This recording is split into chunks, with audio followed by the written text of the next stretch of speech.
Hi friends, நான் தான் உங்க மீனா பேசுறேன். ஏழை மருமகள் இறுதி பகுதி இது.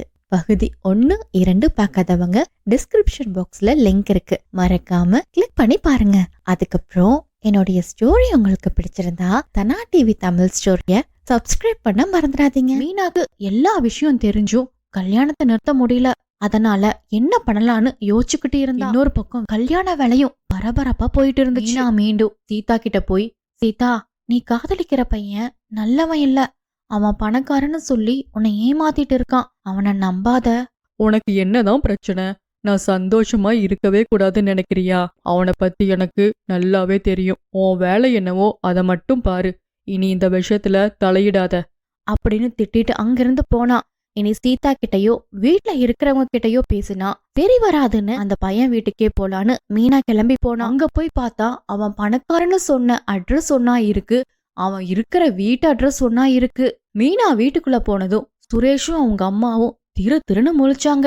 அப்ப மீனா, இவ எப்படி இங்க வந்தான்னு யோசிக்கிறியா? உங்களை பத்தி எனக்கு நல்லாவே தெரியும். நீ பணத்துக்காகத்தானே சீதாவை கல்யாணம் பண்ண போற. இதையெல்லாம் போலீஸ் ஸ்டேஷன்ல போய் சொல்றேன். நீயும் அம்மாவும் காலமழுக்கும் கம்பி எண்ண வேண்டியதுதான் அப்படின்னு மிரட்டிட்டு திரும்பும் பொழுது அப்ப சுரேஷ், ஆமா, பொய் தான் சொன்னேன். அவளை ஏமாத்ததான் போறேன். உனக்கே எல்லா விஷயம் தெரிஞ்சிருச்சு. இதுக்கப்புறம் நான் பொய் சொல்லி என்ன ஆக போகுது? பணத்துக்காகத்தான் கல்யாணம் பண்ற மாதிரி நடிச்சு பணம் கைக்கு வந்ததும் விட்டுட்டு போகலாம் தான் நினைச்சேன். ஆனா நீ வீட்டுக்கே வந்து என்ன மிரட்டுற. இப்ப சொல்றேன் கேளு. என்ன ஆனாலும் அவளை கல்யாணம் பண்ணத்தான் போறேன். ஆமா, நீ என்ன சொன்ன? ஜெயிலுக்கு அனுப்ப போறியா? என்ன ஜெயிலுக்கு அனுப்பிட்டு அவளுக்கு என்ன வேற மாப்பிள்ளைய பார்த்து கல்யாணம் பண்ணி வைக்க போறீங்களா என்ன? அப்படி பண்ணுனா நானும் அவளும் தேர்ந்தெடுத்த போட்டோ என்கிட்ட நிறையாவே இருக்கு. நீ அவளுக்கு எத்தனைதான் மாப்பிள்ளை பார்த்தாலும் வர்றவங்க எல்லோர்கிட்டையும் அந்த போட்டோவை காட்டுவேன். நானும் அவளும் எவ்வளோ க்ளோஸா இருந்தோன்னு சொல்லுவேன். நான் ஏழை பையங்கிறனால என்னை விட்டுட்டு வந்துட்டான்னு சொல்லுவேன். அதுக்கப்புறம் அவளை ஒருத்தங்கூட கல்யாணம் பண்றதுக்கு வரமாட்டான். நீ என்ன பண்ணாலும் இந்த கல்யாணம் நடக்கும். உன்னால முடிஞ்சதை பண்ணிக்கோ அப்படின்னு சவால் விட்டான். இதையெல்லாம் கேட்ட மீனா எதுவுமே பேசாம அங்கிருந்த நேரா சீதாவை பாக்கறதுக்காக வந்தா. நடந்ததை எல்லாத்தையும் சொன்னா மீனா. அத கேட்ட சீதா, இங்க பாரு மீனா, நீ அங்க போனது என்ன பேசுனேங்கிறது எனக்கு நல்லாவே தெரிஞ்சும். நீங்க பணக்கார வீட்டு ஆளுக ஏழை வீட்டு பொண்ணை ஏன் கல்யாணம் பண்ணிக்க போறீங்க? அவங்க மனச மாத்த ட்ரை பண்ணிருக்க. இப்ப இங்க வந்து மாத்தி மாத்தி பேசுற. இங்க பாரு, சுரேஷ் என்ன உண்மையா காதலிக்கிறனாலதான் நடந்ததை எல்லாத்தையும் என்கிட்ட சொன்னாரு. இதுவே வேற யாராதா இருந்தா என் வாழ்க்கையே போயிருக்கும். இதுதான் உனக்கு கடைசி எச்சரிக்கை. இனிமேல் என் கல்யாண விஷயத்துல நீ இந்த மாதிரி நடந்துக்கிட்டேனா இந்த வீட்லயே இருக்க மாட்ட அப்படின்னு சொல்லிட்டு மீனா சொல்றதை எதுவுமே நம்பாம உள்ள போனா சீதா. மீனாக்கு எதுவுமே புரியல. கொஞ்ச நேரம் யோசிச்சுக்கிட்டு இருந்தா. அதுக்கப்புறம் இவன் நம்ம சொல்றது எல்லாத்தையும் மாத்தி மாத்தி சீதா கிட்ட சொல்லிக்கிட்டு இருக்கான். அப்படியே அன்னைக்கு நாளும் போச்சு. அடுத்த நாள் காலையில மீனா மார்க்கெட்டுக்கு போற வழியில ரமேஷையும் அவங்க அம்மாவையும் பார்த்தா. அப்ப ரமேஷ், என்ன மீனா, என்ன ஜெயிலுக்கு அனுப்புவேன், கல்யாணத்தை நிறுத்துவேன்னு வீரவசனமெல்லாம் பேசிக்கிட்டு வந்த. இப்ப என்ன நடந்துச்சு அப்படின்னு நக்கலா சொல்லி சிரிச்சான். அப்ப மீனா, என்ன தம்பி பண்ணறது, நீங்கெல்லாம் பெரிய வீட்டு ஆளுக, உங்ககிட்ட எல்லாம் மோத முடியுமா என்ன? என் அத்தை என்னை திட்டி உங்ககிட்ட மன்னிப்பையும் கேட்டுட்டு வர சொன்னாங்க. அப்ப நான் சொன்னேன், அவங்கெல்லாம் பணத்தாசை பிடிச்சவங்க, 50 பவுனுக்கு பதிலா 70 பவுனா போட்டா மன்னிச்சு விட்டுடுவாங்க அத்தைன்னு சொல்லிட்டு தான் வந்தேன். அவங்க சொன்ன மாதிரியே 70 பவுனையும் உங்களுக்கு கொடுத்துடுவாங்க, என்ன மன்னிச்சிடுங்க அப்படின்னு சொல்லிட்டு அங்கிருந்து கிளம்பி போனா. டே ரமேஷ், 50 பவுனும் நினைச்சோண்டா, ஆனா இப்ப 70 பவுனும் வருது. நம்ம காட்டுல மழை தாண்டா அப்படின்னு சொல்லவும் அப்ப ரமேஷ், ஐயோ அம்மா, அவ பேசுனது கேட்டீங்களா இல்லையா? அவ அவங்க மாமியார்கிட்ட இவங்க பணத்தாசை பிடிச்சவங்க, 50 பவுனுக்கு பதிலா 70 பவுன் போட்டா பொண்ணை கல்யாணம் பண்ணிப்பாங்க அப்படின்னு சொல்லிட்டு வந்திருக்கா. அது மட்டும் இல்ல, இப்ப நம்ம மட்டும் இதுக்கு சரின்னு ஒத்துக்கிட்டோம்னா நம்ம பணத்தாசை பிடிச்சவங்கன்னு சொல்லி இந்த கல்யாணத்தை நிறுத்தினாலும் நிறுத்திடுவாங்க. நம்ம அதுக்கு வாய்ப்பே தரக்கூடாது அப்படின்னு 2 பேரும் யோசிச்சா. அடுத்த நாள் காலையில அம்மாவும் பையனும் கிளம்பி முதல் வேலையா சீதா வீட்டுக்கு போனாங்க. அங்க போன சுரேஷ், இங்க பாருங்க, நான் காதலிச்சது சீதாவை தான். எனக்கு உங்ககிட்ட இருந்து 1 பவுன் கூட தேவையில்லை. சீதாவை மட்டும் எனக்கு கல்யாணம் பண்ணி வச்சிருங்க, அது போதும் அப்படின்னு லக்ஷ்மி அம்மா கிட்ட சொல்லும்போது இவன் இப்படி சொன்னதும் அங்க இருக்கிற எல்லோருடைய முகமும் மாறிப்போச்சு. அத பார்த்த சுரேஷ் அவங்க அம்மா கிட்ட, இப்ப பாருங்கம்மா, அவங்களே வந்து எல்லா நகையும் போறேன்னு சொல்லுவாங்க பாருங்க அப்படின்னு அவங்களுக்குள்ளேயே பேசிக்கிட்டாங்க. அப்ப லக்ஷ்மி அம்மா, இந்த காலத்துல இப்படி ஒரு பையனா 1 பவுன் கூட வேண்டான்னு சொல்றீங்களே, இந்த மாதிரி ஒரு மாப்பிள்ள எங்க வீட்டுக்கு கிடைக்க நாங்க கொடுத்து வச்சிருக்கணும். மீனா எங்கிட்ட அப்பவே சொன்னா, அவங்க ரொம்ப நல்ல குடும்பம், நகையெல்லாம் எதுவுமே எதிர்பார்க்க மாட்டாங்கன்னு. நான் தான் இருந்தாலும் நம்ம பங்க போடணுமல்லன்னு சொன்னேன். இப்ப நீங்களே இப்படி சொல்லும்போது நல்லாவே புரியுது. நீங்க இந்த சமுதாயத்துக்கு ஏதோ நல்ல செய்தி சொல்லணும்னு நினைக்கிறீங்க. கண்டிப்பா நான் அதை தடுக்க மாட்டேங்க. எங்க சீதாவுக்கு நாங்க 1 பவுன் கூட போட மாட்டோம் அப்படின்னு சொல்லும்போது சுரேஷ்க்கும் அவங்க அம்மாவுக்கும் தலையே சுத்தி போச்சு. அப்போ சுரேஷோட மனசுக்குள்ள, ஐயோ, என்ன இப்படி ஆயிருச்சு அப்படின்னு மனசுக்குள்ள நினைச்சுக்கிட்டே மீனாவை பார்த்தா. மீனா அங்க நக்கலா சிரிச்சா. இத பார்த்த சுரேஷுக்கு, ஓ, எல்லாமே இவளோட திட்டம்தானா அப்படின்னு நினைச்சுக்கிட்டு, ஆமாங்க, இந்த சமுதாயத்துல யாருமே வரதட்சணை வாங்கக்கூடாதுன்னு வலியுறுத்துறதுக்காகத்தான் இத நான் எங்கிட்ட இருந்தே தொடங்குறேன் அப்படின்னு சிரிச்சு மழுப்பிக்கிட்டு அங்கிருந்து 2 பேரும் போனாங்க. போற வழியில 2 பேரும் பேசிக்கிட்டே போனாங்க. யாண்டா சுரேஷ், அவங்கதான் 1 பவுன் கூட போட மாட்டேன்னு சொல்றாங்களே, அப்புறம் எதுக்குடா இந்த கல்யாணம்? அம்மா, அந்த மீனாவை எப்படியாவது பழி வாங்கியே ஆகணும். நகை தரலைனா என்னம்மா, கல்யாணம் மட்டும் நடக்கட்டும், எல்லா சொத்தையும் சேர்த்தே வாங்கிடுவோம் அப்படின்னு 2 பேரும் பேசினாங்க.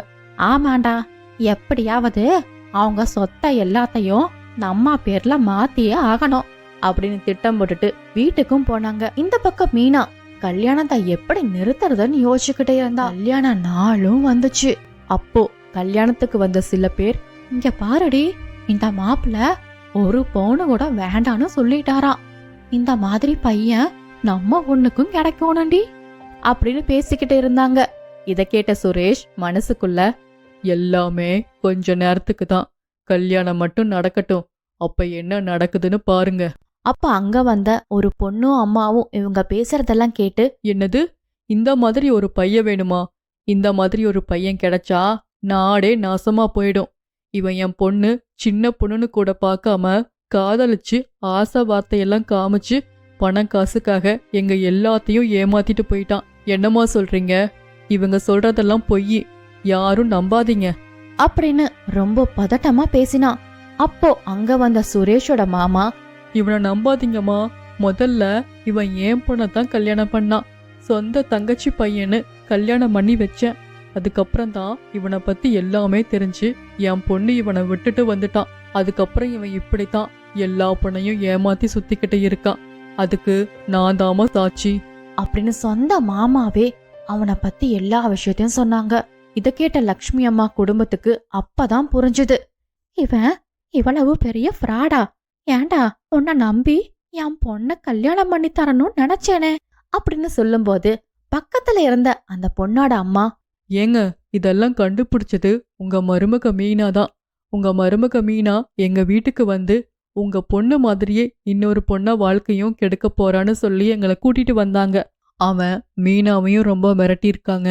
மீனா தைரியமான பொண்ணுங்கறனால இந்த விஷயத்த நிரூபிக்கணும்னு நினைச்சா அப்படின்னு சொல்லும்போது அதை கேட்ட சீதா, மீனா, என்ன மன்னிச்சிடு மீனா, எத்தனையோ வாட்டி நீ என்கிட்ட வந்து சொல்லியிருக்க, அப்பவெல்லாம் உன்னை நான் திட்டிருக்கேன். அதையெல்லாம் பெருசா நினைக்காம என் வாழ்க்கைய காப்பாத்திருக்க, ரொம்ப நன்றி மீனா அப்படின்னு அழுது புலம்பினா. அப்ப ரவி, என்ன மன்னிச்சிடு மீனா, நீ சொல்ல வரும்போதெல்லாம் நான் அதை காது கொடுத்து கூட கேட்கல. ஒரு அண்ணனா நான் செய்ய வேண்டிய வேலைய நீ பண்ணிருக்க, என்ன மன்னிச்சிடு மீனா அப்படின்னு ரவியும் மன்னிப்பு கேட்டான். கொஞ்ச நேரத்திலேயே அங்க போலீஸ் வந்தது. சுரேஷையும் அவங்க அம்மாவையும் அரெஸ்ட் பண்ணி கூட்டிட்டு போயிட்டாங்க. கொஞ்ச நாள் கழிச்சு மீனா சீதாவுக்கு ஒரு நல்ல இடத்துல நல்ல மாப்பிள்ளையா பார்த்து கல்யாணம் பண்ணி வச்சா. அதுக்கப்புறம் குடும்பமே ரொம்ப சந்தோஷமா இருந்துச்சு. தற்போதைக்கு தான் கை கொடுக்கும், இறுதியில உண்மைதான் ஜெயிக்கும்.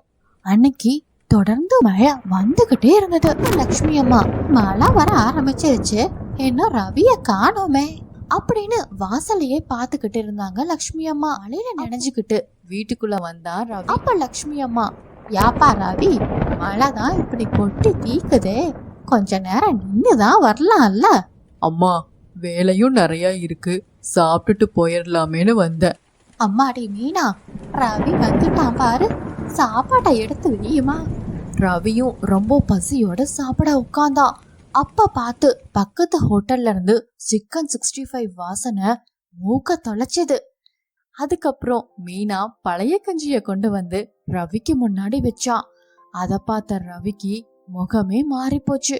அப்ப மனசுக்குள்ளேயே நினைச்சான், நம்மள மாதிரி ஏழைகள் எல்லாம் வகை வகையா சாப்பிடணும்னு யோசிக்க கூட கூடாது. மறுநாள் காலையில மார்க்கெட்டுக்கு போன மீனா சிக்கன் வாங்கிட்டு வந்து சிக்கன் பக்கோடாவும் செய்து வைக்கா. போல ரவியும் அன்னைக்கு மதியம் சாப்பிடறதுக்காக வந்திருந்தான். எப்பவும் போல இன்னைக்கும் கஞ்சி தானே அப்படின்னு மனசுக்குள்ளேயே நினைச்சிட்டு சாப்பிடறதுக்கு உட்கார்ந்தான். அப்போ தட்டை பார்த்தோன்ன ரவிக்கு ரொம்ப ஆச்சரியமா போச்சு. இன்னைக்கு நம்ம வீட்ல சிக்கன் பக்கோடாவா? இத நான் எதிர்பார்க்கவே இல்ல. அந்த பக்கோடாவை சாப்பிட ஆரம்பிச்சான். அத சாப்பிட்ட ரவி, மீனா, நீ மட்டும் சிக்கன் பக்கோடா கடை வச்ச, நம்ம கடைக்கு தான் எல்லா கூட்டமும் வரும் அப்படின்னு மீனாவுடைய சமையலை பத்தி பெருமையா பேசினா ரவி. அத கேட்ட லக்ஷ்மி அம்மா, யாப்பா ரவி, நீ சொல்ற யோசனையும் ரொம்ப நல்லாதான் இருக்கு, ஆனா கடை வைக்கணும்னா அதுக்கு ரொம்ப செலவாகுமேப்பா அப்படின்னு கவலையோட சொன்னாங்க லக்ஷ்மி அம்மா. அத்தை, நீங்க வீட்டு செலவுக்குன்னு கொடுத்த காசுல நான் கொஞ்சம் சேமிச்சு வச்சிருக்கேன், அத வச்சு சின்ன கடையா ஆரம்பிக்கலாம். சரி மீனா, அடுத்த 2 வாரத்துக்கு எனக்கும் வேலை அதிகமா இல்ல, இத நம்ம முயற்சி செய்துதான் பாப்போம் அப்படின்னு ஒரு சின்ன கடையா ஆரம்பிச்சாங்க. கடை ஆரம்பிச்சு 2-3 நாளா சரியாவே வியாபாரம் ஆகல. வியாபாராவி, கடை ஆரம்பிச்சு 2 நாள் ஆகுது, வியாபாரம்னு பெருசா எதுவுமே ஆகலையாப்பா. ஆமாங்க, நம்ம நல்லா தானே பண்ணறோம், நம்ம கடைக்கு ஏன் கூட்டம் வர மாட்டேங்குது? மீனா, இது மழைக்காலம்னால தெருவுக்கு தெரு சிக்கன் கடை வச்சிருக்காங்க, அதுதான் இங்க பிரச்சனை அப்படின்னு ரவி சொல்லவும், இதுக்கு ஒரு வழி பண்ணணுங்க. அப்ப மீனாக்கு ஒரு யோசனை. மறுநாள் காலையில கடைக்கு முன்னாடி ஒரு போர்டு இருந்துச்சு. அதுல முட்டை chicken pakoda, bread chicken pakoda, cheese chicken pakoda, புதினா சிக்கன் பக்கோடான்னு இந்த மாதிரி வகை வகையா வெரைட்டியா கிடைக்கும்னு எழுதி வச்சிருந்தாங்க. அதுக்கப்புறம் கடைக்கு கூட்டமும் தானா தேடி வர ஆரம்பிச்சது. இப்படியே நாட்கள் போய்கொண்டு இருக்கும் பொழுது ஒரு நாள் கடையில கூட்டம் களை கட்டி இருந்தது. அப்போ கஸ்டமர் ஒருத்தர், ஐயோ, இது என்ன புதினா சிக்கன் பக்கோடாவா இல்ல உப்பு சிக்கன் பக்கோடாவா? இதுல உப்பு காரமும் அதிகமா இருக்கு, இத எப்படிதான் சாப்பிடுறது? இவர் இப்படி சொல்றத பார்த்து இதே மாதிரி புதினா சிக்கன் பக்கோடா வாங்க வந்த இன்னும் 2 பேரும் இதே மாதிரி சொன்னாங்க. ஐயா மன்னிச்சிடுங்க, இது எப்படி நடந்துச்சுன்னே தெரியல, இனிமே இப்படி நடக்காது அப்படின்னு சொல்லிட்டு மீனா மேலதான் தப்பு இருக்குதுன்னு நினைச்சா. அடுத்த நாளும் வழக்கம் போல எல்லா வகையான பக்கோடாக்களும் செய்து வைத்திருந்தா. அப்பவும் ஒரு கஸ்டமர் வந்து, ஏமா, இது என்ன பிரெட் சிக்கன் பக்கோடாவா? என்ன இது இவ்வளவு உப்பா இருக்கு அப்படின்னு சொல்லவும் அங்கிருந்த மத்த 2 பேரும், ஆமா ஆமா, இதுல ரொம்ப உப்பா இருக்கு, எப்படிதான் சாப்பிடுறது அப்படின்னு கோவமா சொன்னாங்க. ஏமா, சமைக்க தெரியலனா நீ எல்லாம் எதுக்குமா கடை வச்சிருக்க அப்படின்னு மீனாவை திட்டவும் ஆரம்பிச்சாங்க. அப்போ அங்கிருந்த மத்த கஸ்டமர்களும் இத பார்த்துட்டு வேண்டான்ட்டு போயிட்டாங்க. அப்போ லக்ஷ்மி அம்மா, சாப்பாட்ட கவனமா செய்ய மீனா, இல்லைனா நம்ம கடைக்கு வர கூட்டமும் வராம போயிடும், போட்ட முதல்லலாம் நட்டத்துலதான் முடியும். அதுக்கப்புறம் மீனா சமைக்கும் போது ரொம்ப கவனமா பார்த்து செய்தா. அப்படி இருந்தும் 2-3 நாளா கம்ப்ளைண்ட் தொடர்ந்து வந்துகிட்டே இருந்தது. அப்ப மீனா, அத்தை, நான் செய்யும் போது எல்லாத்தையும் கவனமா தான் பார்த்து செய்தேன், ஆனா அப்படி இருந்தும் கம்ப்ளைண்ட் வரதுக்கு காரணமே தெரியல. உங்க கடைக்கு வர கூட்டமும் கொஞ்சம் கொஞ்சமா குறைய ஆரம்பிச்சது. அப்ப ஒரு நாள் அந்த கடைக்கு ஊரு தலைவர் சாப்பிட வந்திருந்தாரு. ஊரு தலைவரும் சாப்பாட்டை சாப்பிட்டு பார்த்துட்டு, ஏமா, இந்த பக்கோடாவெல்லாம் சுத்தமா நல்லா இல்ல, அதுவும் இல்லாம உங்க கடைய பத்தி தினமும் ஏதோ ஒரு கம்ப்ளைண்ட் வந்துகிட்டே இருக்கு, அதனாலதான் வந்து சாப்பிட்டு பார்க்கலாமேன்னு வந்தேன். இங்க பாருங்கம்மா, இதே மாதிரி கடைய வச்சு நடத்திக்கிட்டு இருந்தீங்கன்னா ஊரு ஜனங்களுக்கு ஏதாவது வரப்போகுது. இனிமே இந்த கடை இங்க இருக்கவே கூடாது. இப்பவே காலி பண்ணுங்க அப்படின்னு சொன்னாரு ஊர் தலைவர். 3 பேரும் என்ன செய்யறதுனே தெரியாம அழுதுகிட்டு நின்னாங்க. கடைய காலி பண்ண சொல்லிட்டு ஊர் தலைவர் அங்கிருந்து கிளம்பி போனாரு.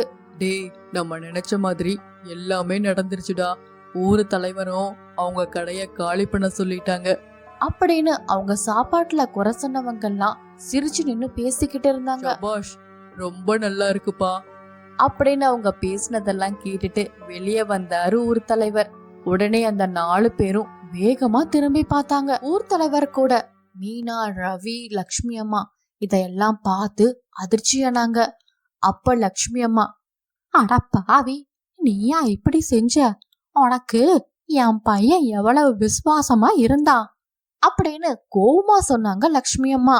அப்ப மருமக மீனா என்ன நடந்ததுன்னு சொல்ல ஆரம்பிச்சா. நடந்தது என்னன்னு நான் சொல்றேன். தினமும் ஏதாவது ஒரு வெரைட்டி சிக்கன்ல இருந்து மட்டும்தான் கம்ப்ளைண்ட் வந்துகிட்டே இருந்தது. அதுவும் குறிப்பா இவங்க 3 பேர் தான் மாத்தி மாத்தி டெய்லியும் ஏதோ ஒரு குறை சொல்லிக்கிட்டே இருந்தாங்க. அதுக்கு காரணம் என்னன்னு கண்டுபிடிக்கிறதுக்கு ஒரு நாள் நான் இவங்க 3 பேத்தையும் பின்தொடர்ந்து போனேன். அப்ப இவங்க 3 பேரும் ஒரு இடத்துல முத்து அண்ணனை பார்த்தாங்க. முத்து அண்ணன் கிட்ட நீங்க சொன்ன வேலைய கரெக்டா பண்ணி முடிச்சிட்டோன்னு சொல்லி காசையும் வாங்கிட்டு அங்கிருந்து போனாங்க. அப்பதான் எனக்கு எல்லா விஷயமும் புரிஞ்சுது. இந்த விஷயத்தை எல்லாம் பார்த்துட்டு வர வழியில தான் நம்ம ஊர் தலைவரை பார்த்த. அவரும் நம்ம கடையில கம்ப்ளைண்ட் வந்ததை பத்தி கேட்டாரு. அப்ப நான் பார்த்த எல்லாத்தையும் சொன்னேன். அவங்களையும் கையங்கலமா பிடிக்க ஐயா தான் உதவி பண்றேன்னு சொன்னாரு. நான் சொன்னதுக்காகத்தான் ஊர் தலைவரும் நம்ம சாப்பாட்டை சாப்பிட்டு நல்லா இல்லைன்னு நாடகமும் போட்டாரு. முத்து அண்ணன், நீங்க தானே இதுக்கெல்லாம் காரணம். என்ன நடந்ததுன்னு எல்லாத்த முன்னாடி சொல்லுங்க. ஆமாங்க, இதுக்கெல்லாம் நான் தான் காரணம். ரவி ரொம்ப வருஷமா என்கிட்ட தான் பெயிண்ட் வேலை பண்ணிக்கிட்டு இருந்தான். இது மழைக்காலங்கிறனால வேலை நாட்கள் அதிகமா இருந்துச்சு. 2 வாரத்துல வரேன்னு சொல்லிட்டு போனவன் கடைய ஆரம்பிச்சுட்டான். திரும்ப வேலைக்கு வான்னு கூப்பிட்டேன். அதுக்கு ரவி மனைவியும் என் அம்மாவும் கடையில தனியா கஷ்டப்படுறாங்க, நான் கண்டிப்பா உங்களுக்கு உதவி செய்தே ஆகணும்னு சொன்னான். அது மட்டும் இல்ல, எங்க கடையிலயே இப்ப ரொம்ப நல்ல வியாபாரமும் ஆகுது. என்கிட்ட கூலி வேலை செய்யறவன் என்னை எதிர்த்து பேசுறதும் அதிகமா சம்பாதிக்கிறதும் எனக்கு பிடிக்கல. அதனால தான் இவங்க கடைக்கு தினமும் ஒரு ஆளை அனுப்பி சாப்பாட்டு மேல குறை சொல்லுங்கன்னு சொன்னேன் அப்படின்னு முத்து செய்த சதி வேலையெல்லாம் எல்லாத்து முன்னாடியும் ஒத்துக்கிட்டான். இப்போ ஊர் தலைவர், நீ செய்த தப்புக்கு கண்டிப்பா உனக்கு தண்டனை இருக்கு. இதை எல்லாத்தையும் கண்டுபிடித்து கொடுத்தது மீனாதான். உன்னுடைய தைரியத்துக்கு என்னுடைய பாராட்டுக்கள்மா அப்படின்னு சொன்னாரு. ஊர் மக்களும் மீனா மேல எந்த தப்பும் இல்லைன்னு புரிஞ்சுக்கிட்டாங்க. போல அவ கடையில கூட்டம் கலக்கட்டவும் ஆரம்பிச்சு. கொஞ்ச நாள்லயே அவங்க கடைய பெருசு பண்ணி சந்தோஷமா வாழ்ந்தாங்க. நேர்மையும் உழைப்பும் முன்னேற்றத்தை தரலாம். ஆனா புத்திசாலித்தனமா இருந்தா துரோகத்தை எதிர்த்து நம்ம வாழ்க்கையில வெற்றி பெறலாம். லக்ஷ்மி அம்மா தன்னுடைய மகன் ரவி, மருமக மீனா கூட ஒரு சிக்கன் கடையை நடத்திட்டு வந்தாங்க. நைட்டு 8 மணி ஆயிடுச்சு. கடையில சரியான கூட்டம். அப்போ லக்ஷ்மி அம்மா, யாமா மீனா, அந்த கஸ்டமரு ஏதோ கேக்குறாங்க பாரு, எடுத்த கூட. யாப்பா ரவி, இந்த அம்மா ரொம்ப நேரமா நின்னுட்டு இருக்கிறாங்க, அவங்களுக்கு என்ன வேணும்னு பாரு அப்படின்னு கடையே ரொம்ப பரபரப்பா இருந்துச்சு. அப்போ ஒரு கஸ்டமர், அம்மா லக்ஷ்மி அம்மா, எப்பவும் போல இன்னைக்கும் பிரியாணி ரொம்ப சூப்பர். அதுலயும் இந்த பெப்பர் சிக்கன் இருக்கே, ரொம்ப அருமையா இருக்கு அப்படின்னு ஒரு கஸ்டமர் சொல்லும்போது, நீங்க பாராட்டுறதா இருந்தா மீனாவை தான் பாராட்டணும். இன்னைக்கு சாப்பாடு செஞ்சதெல்லாம் மீனாதான் அப்படின்னு சொல்லும்போது அந்த கஸ்டமர், மாமியாரும் மருமகளும் போட்டி போட்டு சமைக்கிறீங்க, ஒருத்தருக்கு ஒருத்தர் சலிச்சுவங்க இல்லைன்னு நிரூபிக்கிறீங்க. என்னமோ போங்க, எங்களுக்கு ருசியான சாப்பாடு கிடைக்குது, அதுல எங்களுக்கு சந்தோஷம்தான் அப்படின்னு சிரிச்சுக்கிட்டே சொன்னாரு அந்த கஸ்டமர். வழக்கத்துக்கு மாறா அன்னைக்கு கூட்டமும் ரொம்ப அதிகமாகவே இருந்துச்சு. எப்பவும் 10 மணிக்கெல்லாம் கடையை க்ளோஸ் பண்ணிடுவாங்க. அன்னைக்குன்னு பார்த்து 11 மணி ஆகியும் கூட்டம் குறையவே இல்லை. லக்ஷ்மி அம்மாவும் ரொம்ப டயர்டா இருந்தாங்க. இத பார்த்த மீனா, அத்தை நீங்க வேணா வீட்டுக்கு போங்கத்த, ரொம்ப டயர்டா இருக்கீங்க, நானும் அவரும் இருக்கோம்லத்த, கடையை சீக்கிரமா அடைச்சிட்டு வந்துடுறோம் அப்படின்னு சொன்னோன்ன லக்ஷ்மி அம்மாவும் வீட்டுக்கு கிளம்பி போனாங்க. கொஞ்ச நேரத்திலேயே அவங்களும் கடையில இருக்கிற எல்லா வேலைகளையும் முடிச்சுக்கிட்டு கிளம்பினாங்க. அப்போ நடந்து போய் கொண்டிருக்கும் பொழுது கொஞ்ச தூரத்திலேயே ரோட்ல ரொம்ப நேரமா ஒரு காரு நின்னுக்கிட்டே இருந்தது. அத பார்த்த மீனா, ஏங்க அங்க பாருங்க, ஒரு காரு ரொம்ப நேரமா அதே இடத்துலயே நின்னுட்டு இருக்கு, என்னவா இருக்கும் அப்படின்னு மீனா ரொம்ப சந்தேகத்தோட கேட்டா. அப்ப ரவி, தெரியலையே மீனா, சரி சரி நீ இங்கேயே இரு, நான் போய் என்னன்னு பார்த்துட்டு வரேன் அப்படின்னு ரவி சொல்லிட்டு கார் பக்கத்துல போனா. அப்போ அங்க ஒரு பொண்ணு நின்னுக்கிட்டு இருந்தா.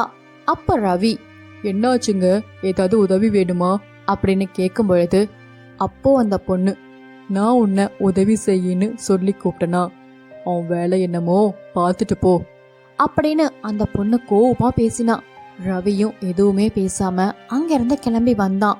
மீனா கிட்ட வந்து, மீனா, அவங்க ரொம்ப திமிரு பிடிச்சவங்க போல மீனா, உதவி ஏதாவது வேணுமான்னு கேட்டா சிடுசிடுன்னு பேசுறாங்க அப்படின்னு சொல்லும்போது, சரி விடுங்க, நமக்கு லேட் ஆகுது, நம்ம கிளம்புவோம் வாங்க அப்படின்னு சொல்லி அங்கிருந்து நடக்க ஆரம்பிச்சாங்க.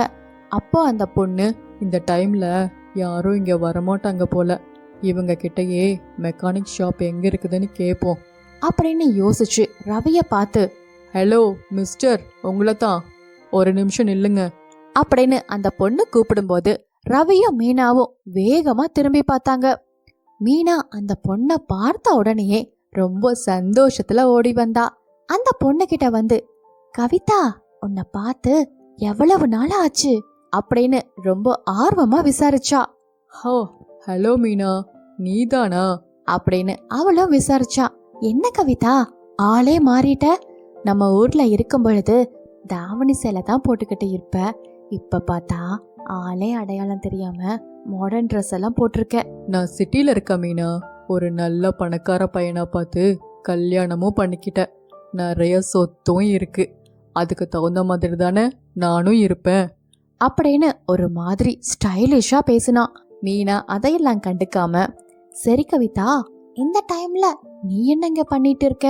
என்னோட வண்டி ரிப்பேர் ஆயிடுச்சு போல, ஸ்டார்ட் ஆகல, டிரைவருக்கு கால் பண்ணா ரீச்சும் ஆகல, இங்க மெக்கானிக் ஷெட்டு எங்க இருக்குன்னு தெரியுமா அப்படின்னு கேட்கும் பொழுது பக்கத்துல இருந்த ரவி, எங்க இங்க பக்கத்துல எங்கேயும் மெக்கானிக் ஷெட் இல்லைங்க, 10 கிலோமீட்டருக்கு அந்த பக்கம்தான் ஒன்று இருக்கு, அது கூட இந்த டைம்ல சாத்தி தாங்க இருக்கும் அப்படின்னு சொல்லவும் அதை கேட்ட கவிதாவுக்கு என்ன பண்ணறதுனே தெரியாம யோசிச்சா. அப்ப மீனா, கவிதா எங்க வீடு பக்கத்துல தான் இருக்கு, நீ இன்னைக்கு எங்க வீட்லயே தங்கிடு, காலையில கார் சரியானதும் போய்க்கலாம் அப்படின்னு சொல்லும்போது கவிதாவுக்கு பெருசா விருப்பமே இல்ல. ஆனா வேற வழி இல்லாதனால கவிதாவும் மீனா கூட வீட்டுக்கு கிளம்பி போனா. மீனாவோட வீடு ரொம்ப சாதாரணமான வீடு. வீட்டுக்குள்ள போனதும் கவிதா வீட்டையெல்லாம் பார்த்துட்டு, என்ன மீனா, இதுதான் உன் வீடா, வீட்ல பெருசா எந்த பொருளும் இல்ல போல அப்படின்னு ஒரு மாதிரி எகத்தாளமா பேசினா.